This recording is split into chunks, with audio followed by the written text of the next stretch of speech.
एक बार कैलाश पर्वत पर बैठी माता पार्वती भगवान भोलेनाथ से पूछती है, हे प्रभु, स्नान और नहाने में क्या अंतर है? तो भगवान भोलेनाथ कहते हैं, हे पार्वती, मैं तुम्हें एक कथा सुनाता हूँ जिससे तुम्हें स्वयं ही ये ज्ञात हो जाएगा कि स्नान और नहाने में क्या अंतर है। तो हे पार्वती, अब इस कथा को बड़े ध्यान से सुनना। एक बार देवी सत्यभामा ने देवी रुक्मणी से पूछा कि दीदी, क्या आपको मालूम है कि श्री कृष्ण जी बार बार द्रौपदी से मिलने क्यों जाते हैं? कोई अपनी बहन के घर बार बार मिलने थोड़ी न जाता है। मुझे तो लगता है कि कुछ गड़बड़ है। ऐसा क्या है जो बार बार द्रौपदी के घर जाते हैं? तो देवी रुक्मणी ने कहा, बेकार की बातें मत करो, यह बहन भाई का पवित्र संबंध है।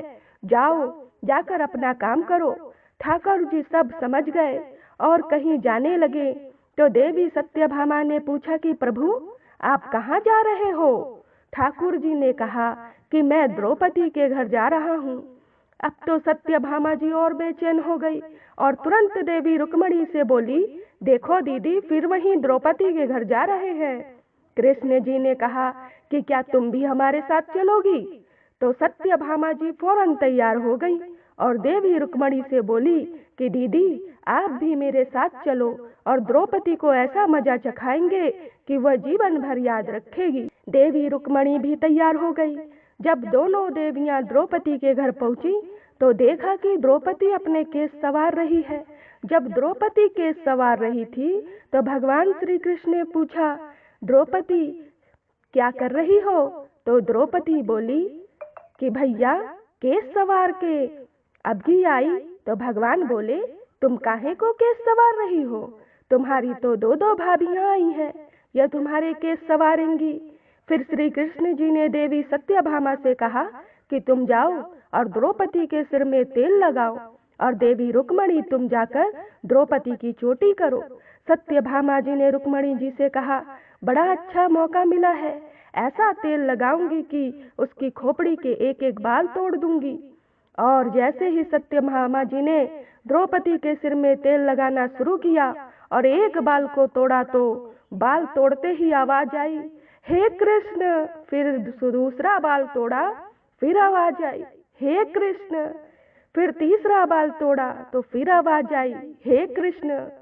सत्यभामा जी को समझ नहीं आया और देवी रुक्मणी से पूछा, दीदी, आखिर ऐसा क्या बात है? द्रौपदी के मस्तक से जो भी बाल तोड़ती हूँ तो कृष्ण का नाम क्यों निकल कर आता है?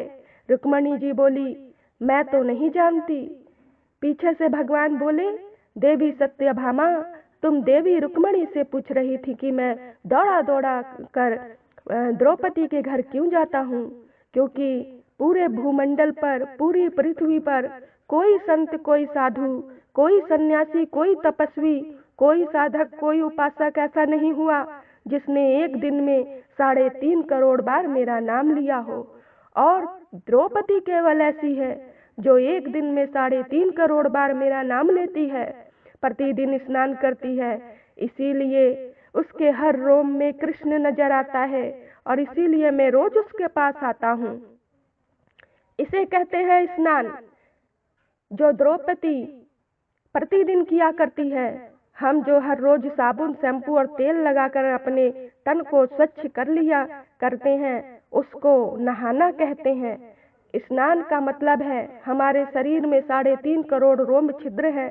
जब नारायण से पूछा गया, ये 3.5 करोड़ रोम छिद्र कर्मों के दिए हैं, तो नारायण ने कहा, जब मनुष्य 3.5 करोड़ बार भगवान का नाम ले लेता है तब जीवन में एक बार उसका स्नान हो पाता है।